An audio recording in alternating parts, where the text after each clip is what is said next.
16 na kabahayan sa Dagupan City, tinupok ng apoy. Yan ang tinutukan live ni Russell Simorio.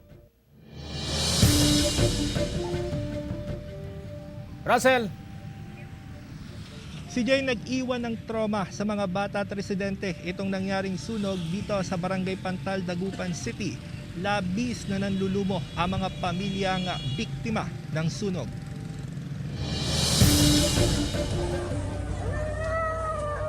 Humahagulgol ang batang ito habang dala-dala ang ilang gamit mula sa nasusunog nilang bahay sa Barangay Pantal, Dagupan City. Wala ring patid sa pag-iyak si Aling Juanita. Kasama rin sa nasunog ang ipinundar nilang bahay. Ay, hindi ko pa napuntahan, sir! Asa po yung mga gamit nyo? Wala sa banyo. Tanaw mula sa tulay ang lawak ng pinsala ng sunog.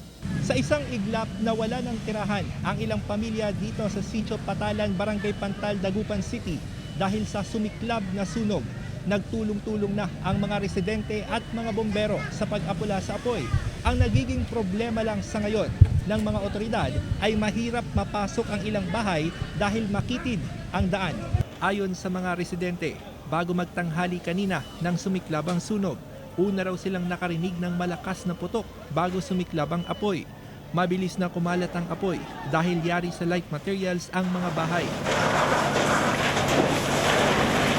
Nandun lang kami bigla.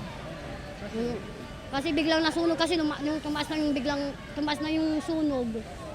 Ayun na lang po. Siyempre nataranta kami dahil siyempre na bahay namin, kami lang diyan mga pamilya kami. Kasi siyempre masakit rin sa amin na nasunog. Ayon sa Bureau of Fire Protection, aabot sa 16 na bahay ang nasunog.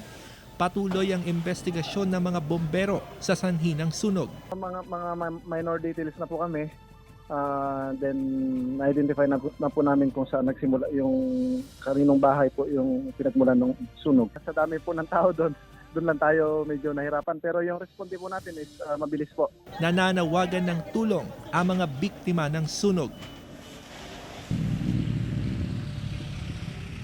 Si Jay, ayon sa BFP 11:45 bago magtanghali kanina nang maideklara ang fire out. Naging mabilis naman ang pagresponde ng mga bombero dahil doon sa lugar kung saan nasusunog yung mga bahay, may mga team sila doon at maging sa may tulay ay nakaantabay din yung mga bombero para sa pag-apula sa apoy. Actually, itong gitnang bahagi ng AB Fernandez, itong gitnang bahagi ng Devenancia Highway ay pansamantalang isinara sa mga motorista kanina para bigyang daan ang operasyon. Ang pinakakailangan naman ngayon ng mga biktima ng sunog ay sapat na supply ng pagkain at tubig at banig na matutulugan.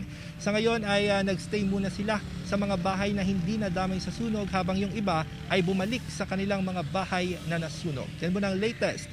Balik sa'yo, CJ. Maraming salamat, Russell Simorio.